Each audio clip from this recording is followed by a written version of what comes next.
بسم اللہ الرحمن الرحیم. السلام علیکم. میں آپ کا میزبان سمیع ابراہیم. اس وقت اگر ہم پاکستان پر نظر ڈالتے ہیں تو ایک بے حسی اور سنگینی نظر آتی ہے. پورا پاکستان سیلاب میں ڈوبا ہوا ہے اور خاص طور پر جو ہمارا سرائیکی علاقہ اس وقت شدید تباہی کا شکار ہے. لیکن اگر ہم اپنے حکمرانوں کو دیکھتے ہیں تو ان کی ترجیحات ہمیں کچھ اور نظر آتی ہیں. صدر مملکت اپنے خاندان کے ساتھ چائنا میں ہے اور وہاں پر بلٹ ٹرین میں سفر کے مزے لے رہے ہیں. اور جناب شہباز شریف صاحب وزیر اعظم اور ڈپٹی وزیر اعظم اسحاق ڈار صاحب گلف کے دورے پر ہیں. وہ دوحہ میں ہے. وہ وہاں پر ایک ایسا انٹرنیشنل الائنس بنانے کی کوشش کر رہے ہیں جس کے بننے کی کوئی توقع نہیں. یہ جو سارے حکمران ہیں گلف سٹیٹس کے، یہ جہاں سے ڈائریکشنز لیتے ہیں، جن کے ساتھ مل کے کام کرتے ہیں، جن کو اپنا آقا سمجھتے ہیں، کیا ان کے خلاف بھی کبھی وہ الائنس بنائیں گے؟ دوسری طرف میاں نواز شریف جو اپنے آپ کو کنگ میکر کہتے ہیں اور مسلم لیگ نون اور پیپلز پارٹی کی حکومت کو کنٹرول کر رہے ہیں، وہ بھی لندن چلے گئے ہیں. جبکہ عوام، جیسے میں نے پہلے کہا، پس کے رہ گئے ہیں. اس وقت جو سرائیکی علاقہ ہے، خاص طور پر مظفر گڑھ کا علاقہ ہے، اس کے آگے جو بہاولپور کا، رحیم یار خان کا، اور پھر اب وہ پانی سندھ کی طرف جا رہا ہے، شدید تباہی ہے. اور وہاں پر لوگوں کو امداد دینے کی بجائے ٹک ٹاک کا استعمال ہو رہا ہے، ٹی وی کیمراز کا استعمال ہو رہا ہے، سوشل میڈیا کا استعمال ہو رہا ہے. اور جب وی آئی پیز آتے ہیں وہاں پر تو سڑکیں بند کر دی جاتی ہیں. آج بھی علی پور میں مریم صاحبہ اس وقت دورے پر ہیں اور سڑکیں وہاں پر بند ہیں. لوگ چیخ رہے ہیں، لوگ بلبلا رہے ہیں، ایمبولینسز پھنسی ہوئی ہیں. جو کھانا ہے متاثرین کے لیے جو پرائیویٹ لوگ لے جانا چاہ رہے ہیں، وہ کھانا لے کے اپنی گاڑیوں میں بیٹھے ہیں اس گرمی میں، اور وہاں متاثرین تک امداد نہیں پہنچ پا رہی. ایک اور بات جو دیکھنے میں آئی، اب تو الحمدللہ نیوی وہاں پر پہنچ گئی ہے، لیکن ایک بڑا سوال ہے کہ 3-4 دن جب یہ تباہیاں ہو رہی تھیں، کیونکہ سینکڑوں لوگوں کی اموات رپورٹڈ ہے اس وقت، اور جب پانی اترے گا تو پتہ چلے گا کہ حقیقت میں کتنے لوگ مرے. میں ایک صاحب سے بات کر رہا تھا، انہوں نے بتایا کہ اب مال مویشی نہیں آ رہا، اب تو انسانوں کی میتیں پانی میں سے نکل رہی ہیں. برباد ہو گیا ہر چیز. اور پھر یہ جو بڑے منصوبے تھے موٹر وے کے اور دوسرے، جس طریقے سے پانی نے ان کو بہایا ہے، ان کی پختگی کا بھی لوگوں کو علم ہوا کہ یہ سب کیا تھا. فہد شہباز دنیا نیٹ ورک کے ایک اچھے رپورٹر ہیں. میں ان کی رپورٹنگ کو سن رہا تھا. وہ کہہ رہے تھے کہ یہ جو کشتیاں ہیں یہ کوئی لوگوں کو ریسکیو کرنے کے لیے نہیں ہے، یہ کشتیاں لوگوں کو جھولا دینے کے لیے ہیں، سیاستدانوں کو، بیوروکریٹس کو، افسران کو، جو یہاں پر شاید تباہی کا نظارہ دیکھنے کے لیے آتے ہیں. لیکن مریم نواز صاحب تو کشتی میں نہیں بیٹھتی، وہ تو جہاز میں، ہیلی کاپٹرز میں بیٹھ کر نظارہ کرتی ہیں.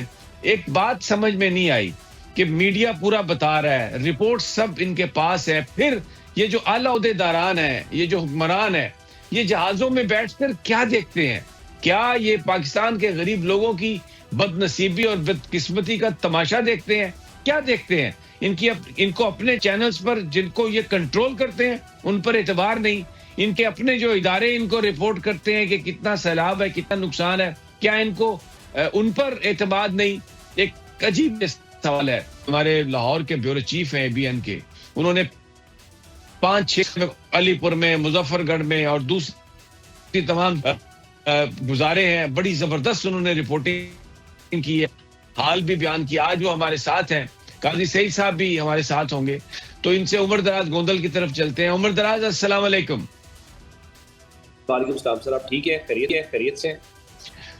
جی عمر دراز بہت مہربانی، میں تو ٹھیک ہوں اور اللہ کا شکر ہے کہ آپ بھی اس جگہ سے خیریت سے واپس آ گئے جہاں پر آج اور پچھلے کچھ دنوں سے موت کا رقص جاری ہے. غریب عوام پاکستان کے پسے ہوئے ہیں، پانی میں پھنسے ہوئے ہیں. اور میں آپ کی رپورٹنگ دیکھی ہے، سب سے پہلے تو آپ کو خراج تحسین.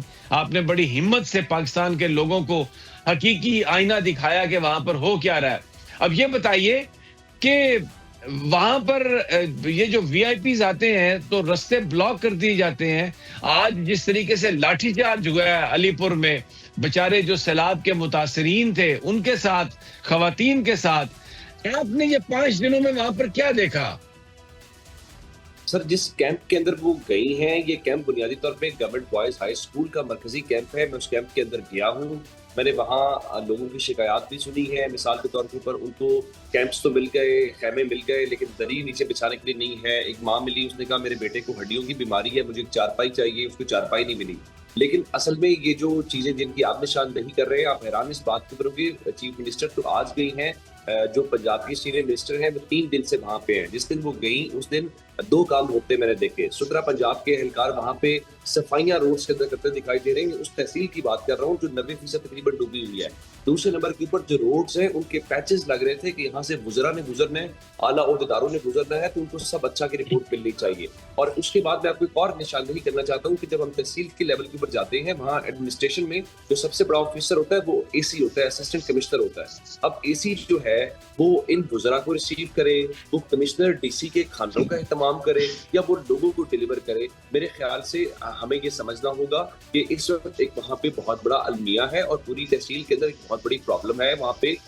لیکن ہم جن چیزوں میں پڑے ہوئے, یہ ایک چیز اپریشیٹ کرنے والی ضرور ہے کہ وہاں پہ مریم اورنگزیب یا دوسرے خواجہ سلمان رفیق اور بھرت صاحب اور دوسرے رانا سکندر یاد موجود تھے. اس حد تک ایفرٹ آپ کی ضرور ہے, لیکن کم از کم گورنمنٹ مشینری کو اپنے طور پہ کام کرنے دیں, پروٹوکول سے, ششکوں سے, اس سے ہٹے. یعنی میں ایک بات کہنا چاہتا ہوں سر, ہم نے وہاں پہ یہ دیکھا لوگ شکایتیں کر رہے ہیں جو گھر خالی کر کے باہر نکلے کہ ہماری چوریاں ہو رہی ہیں.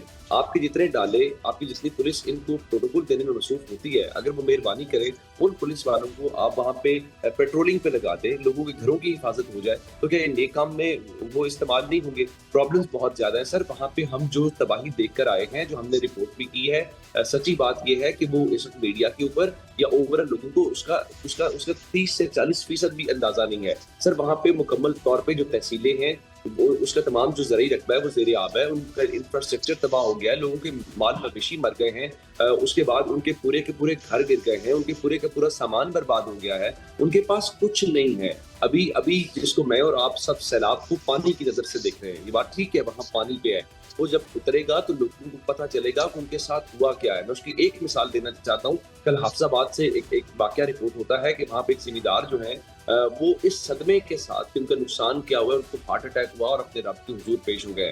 سر یہاں پہ ایسی کہانیاں ہیں, لوگوں کا ایسا نقصان ہوا ہے کہ جس کا ہمیں اندازہ نہیں. اور پھر ایک اور بات کہ وہ دور دراز علاقہ ہے, اور پھر جنوبی پنجاب میں گیا تو ان کے ہاں میڈیا کو لے کے, ہم سب کو لے کے ایک بہت غم و غصہ ہے. وہ یہ سمجھتے ہیں ان کا کیس نہیں لڑا جا رہا, وہ یہ سمجھتے ہیں کہ ان کو جو ان کا حق ملنا چاہیے وہ نہیں مل رہا, جس کی بنیاد کے اوپر ان کا خیال ہے کہ جو توجہ باقی لوگوں کو مل رہی ہے وہ توجہ ہمیں نہیں مل رہی, اور اس پہ ہم قصوروار ہیں. ہمیں ان کی رائے جو ہے لوگوں تک پہنچانی ہے, ان کا نقصان بہتر طور پہ بتانا ہے, تاکہ ان کی جو ابھی تو سر جو ریلیف ہے, جو ان کو مدد امداد ملے گی, وہ بات کی بات ہے. ابھی تو وہ ریسکیو کے اوپر پھنسے ہوئے, اور اس ریسکیو کے پروسیس میں بہت سارے سوالات ہیں.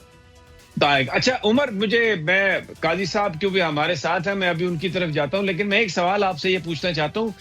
رپورٹ سے آ رہی ہے وہاں پر کہ میڈیا کو دبانے کی کوشش کی جا رہی ہے, کچھ آڈیو بھی لیکس ہوئی اسسٹنٹ کمشنر کی, وہ ایک یوٹیوبر کو برا بھلا کہہ رہے تھے. حامد میر صاحب نے لکھا ہے کہ بالکل جاسوسی کی طرح پیچھے آتے ہیں, جہاں پر بھی کوئی بڑا اینکر یا جرنلسٹ پہنچتے ہیں تو اس کے ساتھ ہی یہ سرکاری ٹیمیں پہنچ جاتی ہیں, اور وہ ٹک ٹاک اور ویڈیو کیمراز کے ذریعے اپنی پرفارمنس جو ہے اس کو اجاگر کرنے کی کوشش کرتی ہیں.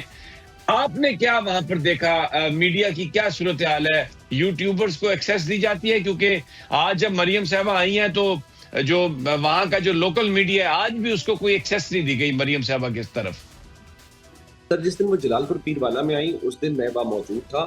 یہ بات درست ہے کہ لوکل میڈیا کو ایکسیس نہیں دی جا رہی, پہلی بات. دوسری بات, جب میں جلال پور پیر والا میں سینئر منسٹر سے میں نے بات کی, ایون جب میں بات کرنے لگا مجھے ویڈیو بنانے سے, موبائل استعمال کرنے سے روکا گیا. لیکن خوش قسمتی کہیے کہ سینئر منسٹر نے مجھے دیکھ لیا, اور ان کو یہ پتا ہے کہ ہم لاہور سے اسپیشل ٹیم گئی ہوئی تھی, ان کا نہیں ان کو آنے دیں. اور پھر انہوں نے میرے سے بات کی. پھر میں جب ان کے ساتھ بات چیت یہاں پہ کیا کیلی پور کے اندر, تو یہاں پہ بھی یہی صورتحال تھی. تو ان کا تم یہاں پہ پھر پہنچ گئے ہو, تو ہم نے ظاہر ہے ان سے سوال کرنے تھے, ہم نے وہ سوالات کیے, ان کا موقف دیا. لیکن میں کہنا چاہتا ہوں کہ ہمارا جو لوکل میڈیا ہے وہاں پہ وہ جو لوگ ہیں, مثلا میں آپ کو صرف علی پور کی بات کروں تو گوپانگ صاحب, وہ قیامر دلال گوپانگ وہاں پہ ایم این اے ہیں, وہ بہت با اثر شخص ہیں. میں آپ حیران ہوں گے, آپ میڈیا کی بات کر رہے ہیں, میں نے لوکل جو افراد ہیں جو سیلاب میں ڈوبے ہوئے ہیں, جن کا نقصان ہوا ہے, میں نے ان کی رائے لینے کی کوشش کی. تو ایک شخص ذرا تلخی سے بات کر رہا تھا, تو دوسرا شخص پیچھے تھا, اس نے اس کو روکا, اس نے کہا نہیں یہ نہ کرو, یہ میڈیا والے ہیں, یہ بات بھی سن لیں گے, شاید ہماری چلا بھی دے, لیکن ہماری جان پہ بن جائے گی, اس کے لوگ آ جائیں گے, پھر ہم کیا کریں گے. تو جب عام لوگ اپنا مسئلہ بیان نہیں کر سکتے اور پھر انفارچونیٹلی نہیں کر سکتے، ہمارے جو بالکل ٹھیک ہے، سب اتنے ٹرینڈ بھی نہیں ہے اور ان کے اوپر دباؤ بھی ہے، وہ مقامی بھی، لیکن بہرحال دباؤ اتنا زیادہ ہے وہاں پر، یہ جو چھوٹے چھوٹے کریٹس کر دیے گئے ہیں، آپ انہیں ڈان کہہ سکتے ہیں، یا علاقے کو کنٹرول کرنے والے لوگ سرکاری مدد سے، یہ جو وہاں پر ایکسیس ہے انفارمیشن کی وہ نہیں ہے۔ سعید قاضی صاحب بھی میرے ساتھ ہیں۔ قاضی صاحب السلام علیکم۔ وعلیکم السلام، تھینک یو۔ جی قاضی صاحب، یہ آپ نے گفتگو سنی، عمر دراز کی بھی سنی، ایک جو چیز ہمیں نظر آئی جس پر میں چاہتا ہوں کہ آپ ذرا کامنٹ کر دیں، لوگوں کو اب کوئی اعتبار نہیں ہے، کوئی اعتماد نہیں ہے، اس سسٹم پر مایوسی ہے، اور جو اس سسٹم میں کام کرنے والے جو لوگ ہیں ان کو بھی یہ پتا ہے کہ ان لوگوں کی خدمت کرنے سے ہم اقتدار میں نہیں آئیں گے، اقتدار میں آنے کے لیے کچھ اور چیزوں کی ضرورت ہے، اس لیے ویڈیوز، ٹک ٹاک، ان سب پر اعتماد، ان سب پر جو ہے نا بھروسہ زیادہ کیا جا رہا ہے۔ یہ جو ٹرینڈ ہے، یہ مجھے بتائیے کہ یہ جو لوگوں کی مایوسی ہے، یہ آخر کیا، پھر اس کے کانسیکوینسز کیا ہوں گے قاضی صاحب؟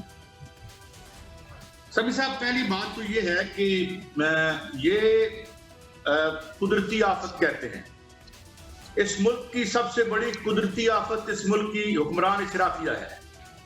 میں کل ایک ٹی وی پروگرام دیکھ رہا تھا، نیشنل فلڈ کمیشن کے کوئی ہائی اپ بیٹھے ہوئے تھے، بات ہی نہیں کرنے دے رہے تھے، ڈاکٹر اکرام الحق بیٹھے ہوئے تھے، اور جو انہوں نے آرگومنٹ دیا میں کچھ بدنداں رہ گیا کہ یہ تو کوئی آئنسٹائن کے لیول کے آدمی ہیں۔ وہ کہتے ہیں جی ہمارے بند اور پشتے نہیں ٹوٹے، جو لوگوں نے نجی طور پر بنائے ہوئے تھے وہ ٹوٹ گئے ہیں۔ وہ بھائی نجی طور پر کون بناتا ہے بند؟ تقریباً 2010 سے اب تک 400 ارب کے قریب لگ بھگ پلس مائنس یہ پیسے کدھر گئے، کہاں خرچ ہوئے؟ ابھی آپ ٹی وی دیکھ رہے ہیں کہ سکھر کے قریب موٹر وے بیٹھ گئی ہے۔ موٹر وے میں یہ خیال نہیں رکھا گیا کہ اس میں ایسی واٹر ویز پیچھے سے بنائی جائیں، اور یہ بھی تھریٹنڈ ہے، اور یہ وجہ بنی اننڈیشن جو علاقے زیر آب آئے۔ تو بات یہ ہے کہ یہاں پہ کوئی ماننے کو ہی تیار نہیں ہے۔ پہلی بات تو یہ کہ میں آج ویسے ایک بڑا غلط بل پیش ہوا ہے، اور یہ اپوزیشن نے کیا ہے کہ جی ٹک ٹاک پر پابندی لگائے پنجاب اسمبلی میں۔ اللہ تعالیٰ اپوزیشن کیا کرے گی؟